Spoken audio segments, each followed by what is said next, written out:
அண்ணாமலை மலைடா. அண்ணாமலை தனியாக கட்சி ஆரம்பிச்சு அவர் என்ன கற்றுனாலும் அது லாபம். இந்து முஸ்லீம் கிறிஸ்டியன் எல்லாருக்குமான கட்சி மாதிரி.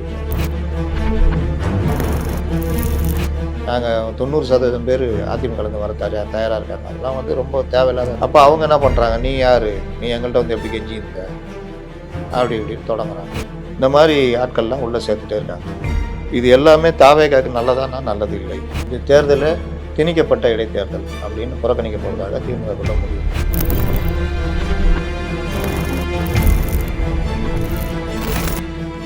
ஆதரிச்சு ஓட்டு போட்டிருக்காங்க. அதெல்லாம் சபாநாயகர் முதல்ல எடுத்துருக்கணும். அதை விட்டுட்டு எப்படி ராஜினாமா ஏற்றுட்டார். இது எல்லாமே ஏற்கனவே உச்சநீதிமன்றம் சுட்டி காமிச்சிருக்கு. 4 பேரை விடக்கூடாது. ஏன் விடக்கூடாதுன்னா, இனிமேலும் அதிமுகலேருந்து யாரையாவது தூக்கிட்டாங்கன்னா, அதனால் அந்த 4 பேரை போட்டு எவ்வளோ டைட் பண்ணுறோமோ அப்போ தான் நமக்கு பிரச்சனை இல்லாமல் இருக்கும். அந்த 4 தொகுதிக்கு இடைத்தேர்தல்ன்றது அவ்வளோ சீக்கிரம் வராது. கோர்ட்டு இதெல்லாம் முடிஞ்ச அப்புறம் தான் வரும். உங்கள் ஆரோக்கியத்தின் ஊற்று நண்பன் ஹெல்தி ஸ்வீட் ஃப்ளோர் உடனே ஆர்டர் செய்யுங்கள். 4ஆம் தூர் நேயர்கள் அனைவருக்கும் வணக்கம். இன்று நம் நிகழ்ச்சியின் சிறப்பு விருந்தினர் ஊடகவியலாளர் முத்தலீஃப் அவர்கள் இணைந்துள்ளார். வணக்கம் சார். வணக்கம். அதிமுக 2ஆக உடைந்தது, இப்போ ஒன்றாக சேர்ந்திருக்கு. திருப்பியும் பார்த்தீங்கன்னா பல குழப்பங்கள் போயிட்டு இருக்கு. ஆளுநர்கிட்ட மனுவும் கொடுத்துருக்காங்க, கட்சி தாவல் சட்டத்துக்கு நீங்க நடவடிக்கை எடுக்கணும்னு. என்ன நிலைமையில இருக்கு சார் அதிமுக? அதிமுக வந்து நீங்கள் இந்த பிரச்சனைலாம் தேர்தலுக்கு முன்னாடி இருந்து ஆரம்பிக்குது. தேர்தலுக்கு முன்னாடி தாவேகா கிட்டத்தட்ட தடுமாறி இருந்தாங்க. அப்போ என்டிஏ கூட பேச்சுவார்த்தை, என்டிஏ தான் பேசிச்சு.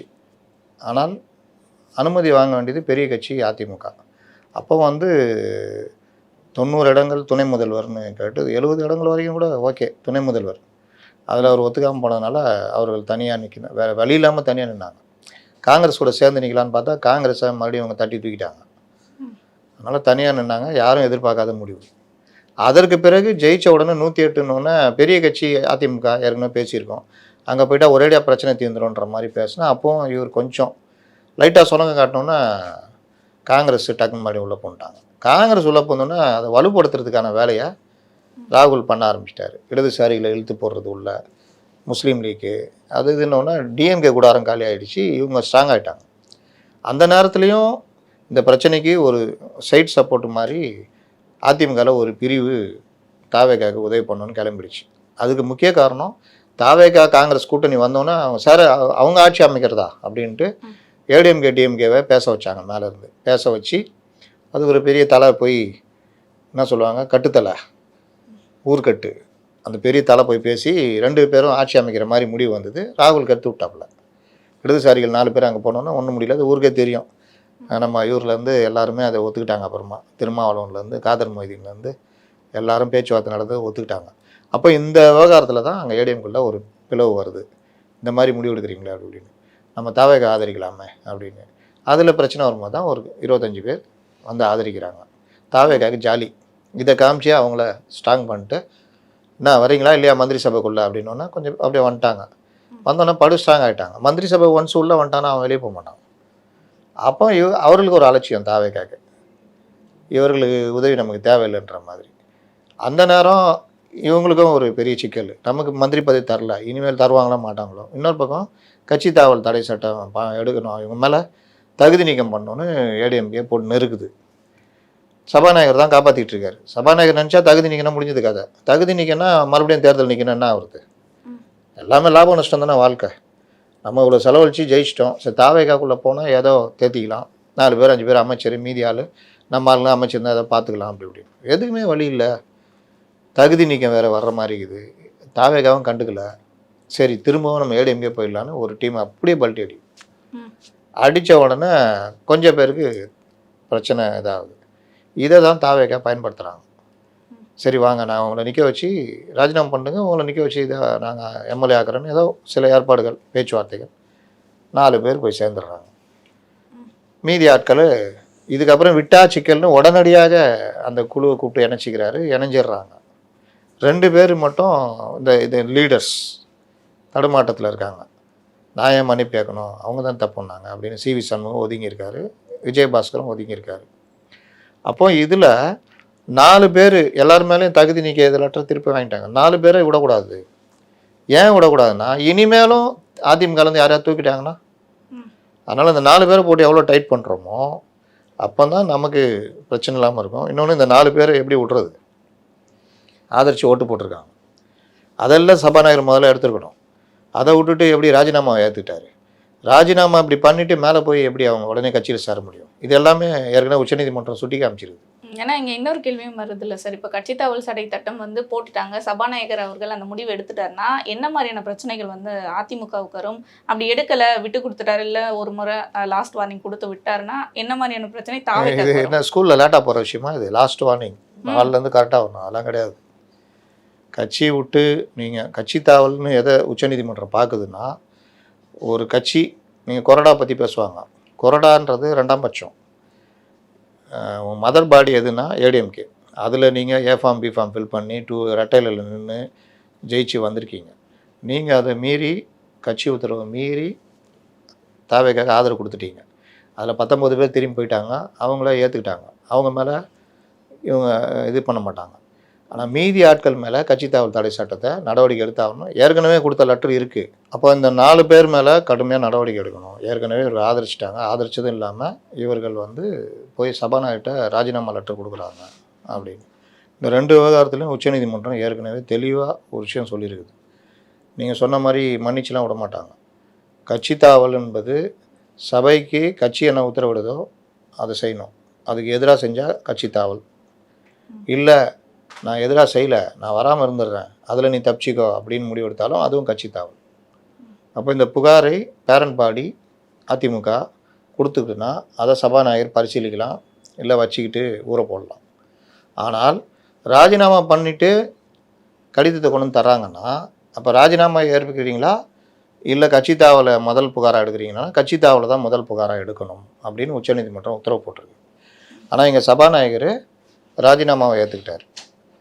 ராஜினாமாவை ஏற்றதில் கூட கட்சி தாவல் தடை சட்டம் வருமானம் வரும். எப்படின்னா, ராஜினாமாவை ஏற்று சபாநாயகர் நோட்டிஃபிகேஷன் போடணும், ராஜினாமாவை நான் ஏற்றுக்கிட்டேன், இது காலியாகிடுச்சின்னு. அதற்கு பிறகு தான் அவர்கள் தாவேக்கால போய் சேரணும். ஆனால் கீழே லெட்டர் கொடுத்துட்டு மேலே போய் சேர்றாங்க. அப்போ இவர்கள் அட் ப்ரெசண்ட்டு அதிமுகவில் தான் இருக்காங்க. அப்போ அதிமுகவில் இருந்துக்கிட்டே தாவேக்கால போய் சேர்ந்தது அதுவும் கட்சி தாவல் தான். இது எல்லாத்தையும் லீகல் பாயிண்ட்டாக கோர்ட்டு கொண்டு போனாங்கன்னா இவர்களுக்கு தகுதி இழப்பதெல்லாம் அப்புறம் கதை. அந்த 4 தொகுதிக்கு இடைத்தேர்தல்ன்றது அவ்வளோ சீக்கிரம் வராது. கோர்ட்டு இதெல்லாம் முடிஞ்ச அப்புறம் தான் வரும். அப்போ இந்த இடைத்தேர்தலே வந்து இதனால் பாதிக்கக்கூடும். திருச்சி கிழக்கு மட்டும் நடக்கும். இது ஏன் பண்ணுறாங்க அப்படின்னா, இன்றைக்கி கவர்னரை பார்த்து நீங்கள் தலையிடணும்னு கேட்டுருக்காங்க. கவர்னர்லாம் தலையிட முடியாது. சபாநாயகர் சட்டசபைக்குள்ளே சபாநாயகர் எடுக்கிற முடிவு தான் இறுதி முடிவு. கோர்ட்டு தான் அதில் தலையிட முடியும். கோர்ட்டு கூட நீ இப்படி எடுக்கணும் அப்படி எடுக்கணும்னு சொல்லாது. அதுக்கு மாற்று தீர்வாக ஏதாவது ஒன்று சொல்லும். தகுதியில் பாயிட்டாங்க, இல்லை நீங்கள் இதில் தான் நீங்கள் முடிவு எடுத்து நீங்கள் பண்ணணும், இப்படி தான் சொல்லுமே தவிர சபாநாயகர் விஷயத்தில் கோர்ட்டும் ரொம்ப தலையிடாது. சரி, அதை மீறி கடைசியில் கோர்ட்டு வந்து சபாநாயகர் நல்ல முடிவு எடுக்கணும்னு கொடுத்துட்டாங்கன்னா இதுக்கான இடைப்பட்ட காலம் இருக்குல்ல, 6 மாதமோ 1 வருஷமோ, அது வரைக்கும் தேர்தல் நடக்காது. 15 தொகுதியும் அப்படியே தான் இருக்கும். திருச்சி 4 தொகுதி. திருச்சி கிழக்கில் என்ன பிரச்சனை? அது ஒன்றும் கிடையாது. 4 தொகுதி. இப்போ இந்த மாதிரி பண்ணுறதுல இப்போ வேறு யாரையாவது இப்போ ஆதவர்ஜுனம் சொன்ன மாதிரி ரொம்ப பேர் வரத்துக்கு காத்துக்கிட்டு இருக்காங்கன்னா அதில் எம்எல்ஏக்கள் இருந்தால் அவங்க வரத்துக்கு யோசிப்பாங்களா மாட்டாங்களா? அந்த செக்கை வைக்கிறாங்க. அதை மீறி இல்லாதவங்க மற்றவங்க யாராவது போகிறவங்க போய் இந்த இளவரசன் ஒருத்தர் போய் ஜாயின் பண்ணிட்டாரு, இந்த புகழேந்தி வெளியில் சுற்றி இருந்தார், பேட்டி ஈட்டின்னு குத்துன்னு அப்படியே சுற்றின்னு இருந்தார், பார்த்தாரு, அவரும் பேசி உள்ளே போகிறாரு. இந்த மாதிரி ஆட்கள்லாம் உள்ளே சேர்த்துட்டே இருக்காங்க. இது எல்லாமே தாவேக்காக்கு நல்லதானா? நல்லது இல்லை. நீங்கள் ஒரு மாறுதலுக்கு தான் வந்தீங்க. நீங்கள் 2 திராவிட கட்சிக்கு மாற்றாக தான் வந்திருக்கீங்க. இப்போ இந்த மாதிரிலாம் இணைச்சிக்கிட்டே இருந்தீங்கன்னா உங்களுக்கும் மற்ற கட்சிகளுக்கு என்ன வித்தியாசன்ற மாதிரி ஆகிடும். மக்கள் அதெல்லாம் பார்த்துட்டு தான் இருப்பாங்க. இன்னும் தாவேக்காக்குள்ளே இருக்கிறவங்களுக்கும் வெறுப்பு வரும்ல. இதெல்லாம் சேர்ந்து தான். அப்போ அங்கே இருக்கவங்களுக்கு அவங்களுக்கான அங்கீகாரம் கிடைக்காது. அப்போ அங்கேயும் திமுகக்குள்ளே ஏற்பட்ட அந்த உட்கட்சி பூசல் மாதிரி அங்கேயும் எல்லா கட்சியிலையும் ஏற்படுற மாதிரி ஏற்படும். அதான் அந்த மாதிரி பிரச்சனை இருக்குது. ஆனால் இதில் சபாநாயகர் அவர்கள் என்ன முடிவு எடுப்பார்னு நினைக்கிறீங்க சார்? இந்த கட்சி தாவல் முடிவு தான் எடுத்துட்டாரு. ராஜினாமாவை ஏற்றுக்கொண்டேன், அந்த பகுதியில் காலியாக இருப்பதாக அந்த தொகுதியில் அறிவிப்புன்னு அனுப்பிச்சிட்டாரு. அதில் தான் டிஸ்பியூட் வரும்ன்றான். அந்த டிஸ்பியூட்டு சபாநாயகர் எடுத்தது கரெக்டாக, இல்லை இதை எடுக்கணுமா அதை எடுக்கணுமான்னு கோர்ட்டுக்கு போவாங்க அதிமுக. இதை தாண்டி இடைத்தேர்தலில் இப்போ அதிமுக நிற்குமா அப்படின்ற கேள்வி இருக்குது. திமுக நாங்கள் நிற்க போகிறோன்ற நிலைப்பாடு எடுத்துட்டாங்க, தாவேக்காவும் நிற்கிறதா இருக்குது. திமுக திருச்சி கிழக்கில் மட்டும் நிற்கிறாங்க, மீதி 4 தொகுதியில் நிற்கிற ஐடியா இல்லை. இது தேர்தலில் திணிக்கப்பட்ட இடைத்தேர்தல் அப்படின்னு புறக்கணிக்க போகிறதாக திமுகக்குள்ள முடிவு. அதிமுக என்ன நிலைப்பாடு எடுக்கிறாங்கன்னு தெரியல. அப்ப திமுகவுமே நிற்கிற நிலைப்பாடுல இல்ல. நின்னா தோத்து போயிடுவான். அது கௌரவமாக ஏதாவது சொல்லிட்டு நீ ஒதுங்கலாம், அவ்வளோதான். ம். நின்னா ஜெயிப்பாங்களா? இல்லை அங்கே வந்து துட்டு செலவு பண்ணி நிற்கிறதுக்கு யாராவது ஆள் தயாராக இருக்காங்களா? அதிமுக ஜெயிச்ச தொகுதி அப்படின்றதுனால நிற்பாங்க. திமுக மறைமுகமாக ஆதரவு கேட்டுக்குவாங்க. இப்படி தான் போகும். இனி இப்படி தான் போகும். திமுக மறைமுக ஆதரவு அப்படி இப்படின்னு போய் ஒரு காலில் அதிமுக பாஜக அப்படி கூட வந்துடும். அப்ப திமுக அதிமுக பாஜக கூட்டணி வச்சு தாவேகா மட்டும் ஒரு தனி பேர் இன்னொருத்தர் இருக்கிறாரு யாரு சார்? தனியாக இப்போ தான் ஊட்டினுக்கிறாப்புல. யாரு? அண்ணாமலை மலைடா. அவர் ஒரு இது யோசிச்சுருக்காரு. ஒரு வேளை தனி கட்சி தொடங்கினாருன்னா ஜூன் 4க்கு மேலே பிறந்த நாள் போல் அவருக்கு தொடங்கினா அவர் ஒரு ரூட் எடுப்பார். அது ரஜினிகாந்த் தொடங்கின தனி கட்சியாக மாறி கூட இருக்கலாம். ஏன் இதை சொல்கிறேன் ரஜினிகாந்த்னு ஏன் சொல்கிறேன் சொல்லுங்கள்? வந்துட்டு போயிட்டு வருவீங்களா? பாஜக ரஜினிகாந்த் ஆப்ரேட் பண்ணுச்சு, அந்த மாதிரி அண்ணாமலை வச்சு ஆப்ரேட் பண்ண கூட செய்யலாம். அதுக்கு பாஜகலே இருந்துடலாமே ஒரு. அதான் அவ்வளோதான் உங்களுக்கு நாலேஜ். பாஜகவில் இருந்தால் என்ன அண்ணாமலை என்ன கரடியாக கற்றுனாலும் ஈஸியாக தட்டி விட்டு போயிடுவாங்க. மதவாத கட்சி அது இதுன்னு. அண்ணாமலை தனியாக கட்சி ஆரம்பித்தா அவர் என்ன கற்றுனாலும் அது லாபம். இந்து முஸ்லீம் கிறிஸ்டியன் எல்லாருக்குமான கட்சி மாதிரி இருக்கும். வளர்கிறதுக்கு வாய்ப்பு இருக்குல்ல. அரசியலில் எதுவும் நடக்கலாங்க. ஒரு காங்கிரஸ் ஒன்றும் இல்லாமல் போன ஆந்திராவில் ராஜசேகர் ரெட்டின்னு ஒருத்தர் வந்து நல்லா பிரச்சாரம் பண்ணி யாத்திராலாம் போய் மீண்டும் காங்கிரஸை உட்கார வச்சார். தெலுங்கானாவில் ரேவந்த் ரெட்டி. இதோ இப்போ கேரளாவில் சமீபத்திய உதாரணம். காங்கிரஸ் ஒன்றுமே இல்லை. 2வது தடவையும் காங்கிரஸ் இருக்குது, லீடர்ஸ் பெருசாக இல்லை. ஒருத்தர் அங்கே உட்காந்து நீங்கள் ஆப்ரேட் பண்ணிருப்பார். இன்னொருத்தர் ரமேஷ் சென்னிதாலா ஒன்றுக்கும் உதவாது. உமன் சாண்டி போய் சேர்ந்துட்டார். இந்த மாதிரி பல பிரச்சனை. அப்போ அந்த காங்கிரஸுக்கு புத்துயிர் கொடுக்கறதுக்கு இப்போ இருக்கிற சதீஷன் வந்து கொஞ்சம் இயல்பாக மக்கள்கிட்ட பழகி இது பண்ணி ஃபஸ்ட்டு இந்த உள்ளாட்சியில் ஃபுல்லாக பிடிச்சாரு. அடுத்து இது. அதனால் அந்த மாதிரி ஒரு தனிப்பட்ட ஆட்களும் தட்டி தூக்கிட்டு வருவாங்க. அப்போ இன்னொரு இம்பேக்டை வந்து அண்ணாமலை அவர்கள் கிரியேட் பண்ணுவாருன்னு சொல்கிறீங்க? ஆமாங்க. எப்போவுமே 2 கட்சி தான் இருக்க முடியும், 3 கட்சி இருக்க முடியாது. அந்த 2வது இடத்துக்கு யாருன்றதுல பெரிய போட்டி நடக்கும்.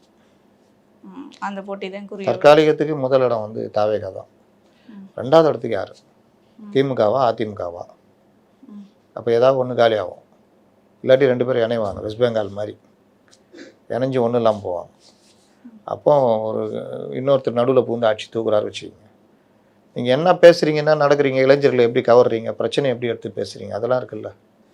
இது எல்லாம் தான் உங்களுக்கு அரசியல். இவன் உட்காந்து பொய்க்கால் குதிரை அரசாங்கம் அப்படின்னு அறிக்கை விட்டுக்கணும். அவர் ஆக அப்படின்னு இவர் உதயநிதிக்கு சுட்டு போட்டாலும் இந்த நிகழ்கால அரசியலாக வராது. யாராவது எழுதி கொடுக்குறத வச்சுட்டு பேசிகிட்டு இருப்பார். சோஃபா மாடல் அரசு இப்படின்னு. இதெல்லாம் ஜனங்க ரசிக்க மாட்டாங்க. இன்னொன்று என்ன சட்டம் ஒழுங்குன்ற ஒன்று இருக்கிறதா அப்படின்னு கேட்குறாரு. ஓ உங்கள் ஆட்சியில் இருந்ததா அப்படின்னு திருப்பிட்டு கேட்பாங்களா ஜனங்க? இவர் பொய்க்கால் குதிரை அரசு, ஒன்றும் உங்கள் கட்சியே பொய்க்கால் குதிரையாக ஓடினுக்குது அப்படின்னு கேட்பாங்களா? ஆனால் அதெல்லாம் மாத்திரைன்னு சொல்லி தானே சார் தாவேகா வந்திருக்கு. அந்த மாற்றமானது வரலன்றப்ப கேள்வி கேட்க ஆரம்பிப்பாங்களா? மக்களே கேள்வி கேட்க ஆரம்பிப்பாங்க. அதானே வந்திருக்காங்க. ஆனால் விஜய் படமாக இது, சினிமா படமாக இது. விஜய் முதல்வர் ஆகிட்டு சாட்டை எடுத்து சொல்லணுன்னு எல்லா ரவுடியும் ஆந்திரா ஓடிட்டான். எல்லா கஞ்சா விற்கிறவன் எல்லாம் போயிட்டான். யாருமே குற்றம் செய்கிறவன்லாம் பயந்து போய் நல்லவன் ஆகிட்டான். இந்த கேஜிஎஃப் படம் மாதிரி எல்லாம் பயந்து போய் ஒருவன் வருகிறான், அவன் காலடி படும் அந்த இடமெல்லாம் தெரித்து விலகுகிறது இப்படின்ன வசனமா இது? கொய்யாலன்ட்டு அவன் பண்ணுறதை பண்ணின்னு தான் இருக்கிறான். அதனால் இது எல்லாம் எங்கே அந்த சட்டம் ஒழுங்கு அவர்கள் பராமரிப்பு அதை விளைவு போதை கலாச்சாரம் அதோடைய விளைவு தான் தமிழகத்தில் சட்டம் ஒழுங்கு பாதிப்பு. இதை முதல்ல சரி பண்ணணும். சரி பண்ணுறதுக்கு எங்கேருந்து புதுசாக எங்கேருந்து எடுக்க முடியுமா? இதே ஆஃபீஸர் இதே ஆள், அதுலேயும் திமுக மாதிரியே தான் பண்ணுங்கிறாங்க. திமுக ஆஃபீஸரே எடுத்து போட்டுனுக்கிறாங்க. அப்போ அது என்ன ஆகும்? ஆஃபீஸர்லாம் இல்லையா? நேர்மையான ஆஃபீஸரும் இல்லையா? எவ்வளோ பேர் இருக்காங்க. அவங்களாம் கொண்டு வந்து சரியான இடத்துல வச்சா நடவடிக்கை வேகமாக இருக்கும். இப்போ இதே ஆஃபீஸரே கொஞ்ச நாள் கம்மிடுறா, எதுவும் பண்ணாத, அப்புறம் பார்த்துக்கலாம், இப்படி தான் ஓடும். அப்போ எங்கே சட்டம் ஒழுங்கு சரியாகும்? அதனால் இன்னொன்று இவர்கள் எல்லாம் இதுக்கு எல்லாமே புதுசில் இவங்க சுற்றுச்சூழல் அமைச்சர் சுற்றுலாத்துறை அமைச்சர் நினச்சினுக்கிறார். தன்னை எங்கே போகிறது? ஓராமல் அந்த தொழில் முதலீட்டு அழைப்புக்கு நீ அந்த ஃபிக்கி மாநாடு, தொழில் முதலீட்டார் மாநாடு, இல்லை வெளிநாடுகள் பயணம், இந்த மாதிரி இதெல்லாம் போய் கலந்துக்கணும். இங்கே உட்காந்து ரீல்ஸ் போட்டுனுக்குறாங்க. என்ன எல்லாம் ஊரில் இருக்கிற தொழிலதிபர்லாம் இருக்கிற வேலையெல்லாம் விட்டு ரீல்ஸாக பார்த்துன்னுக்குறான். இதோடா கீர்த்தனா சொல்லிட்டாங்க, நம்ம உடனே போய் முதலீடு பண்ணிடணும்னு. டெக்னாலஜி வளர்ந்ததால டெக்னாலஜி வளர்ந்து தான் கேட்குறேன். டெக்னாலஜி வளர்ந்தா ரீல்ஸ் போட்டால் முதலீட்டாளர்லாம் வந்துடுவானா? ஜப்பானில் இருக்கிற சுசி கம்பெனிக்காரன் பார்ப்பான். இந்த சினிமாவில் சங்கர் படத்தில் வேணால் எடுக்கலாம். ரீல்ஸ் போட்டோன்னா அப்படியே காமிப்பார் அவர், டங்கு சங் டங் சங் சங் அப்படியே பரவும். அப்படியே ஜப்பானில் இருக்கிறவர் பார்ப்பார், அப்படியே பார்ப்பார். உடனே அவரே இதா அப்போ பண்ணாருன்னு ஜெர்மன் அதிபர் பார்ப்பார், கீர்த்தனாவே போட்டாங்க அப்படின்னு. இதெல்லாம் சினிமாவுக்கு நல்லாயிருக்கும். ரியல் லைஃப்பில் சிரிப்பாங்க. சிரிக்கிறாங்களா இல்லையா? நீங்கள் தொழில் முதலீட்டை இம்ப்ரூவ் பண்ணணுன்னா எங்கே நம்ம தப்பு பண்ணியிருக்கோம், ஆந்திரா எங்கே ஜெயிக்கிறான், இங்கே என்ன பிரச்சனை, ஏன் இங்கே வந்ததெல்லாம் அங்கே போச்சு, இது எல்லாத்தையும் ஆய்வு பண்ணுவாங்க. அப்புறம் ஒரு தொழில் முதலீடு வரணும்னா முதல்ல இடம், நல்ல தடையற்ற மின்சாரம், நீர் வசதி, டிரான்ஸ்போர்ட்டேஷனு, ஏர்போர்ட்டு, இந்த ஹார்பரு, இந்த மாதிரி விஷயங்கள்.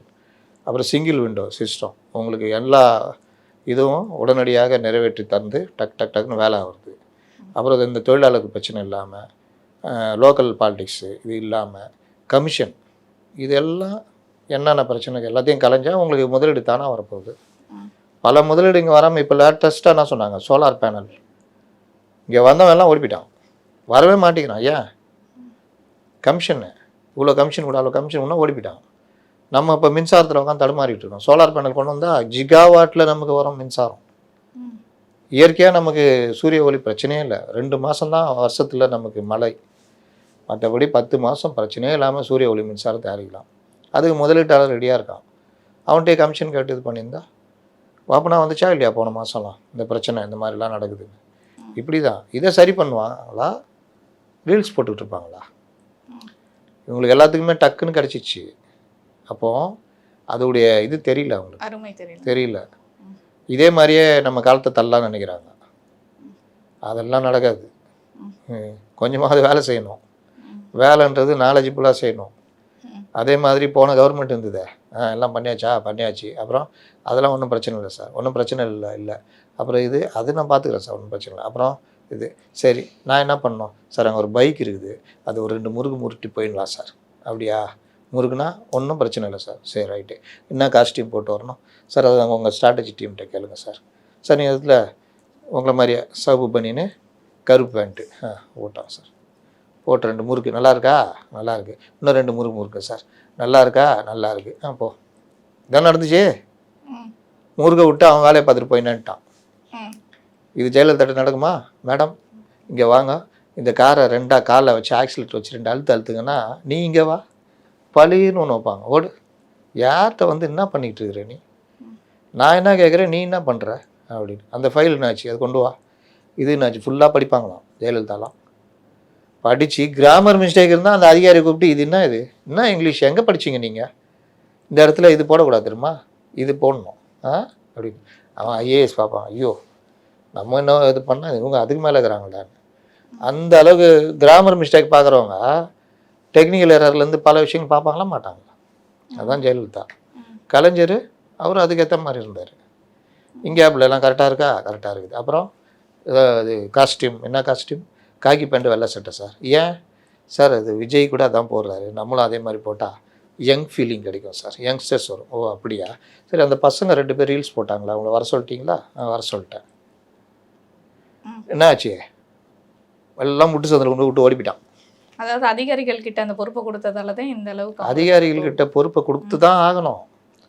ஆனால் கண்காணிக்கணும். தகுந்த அதிகாரிகிட்ட பொறுப்பை கொடுக்கணும். அவங்களும் கரெக்டாக வேலை செய்கிறாங்களான்னு பார்க்கணும்.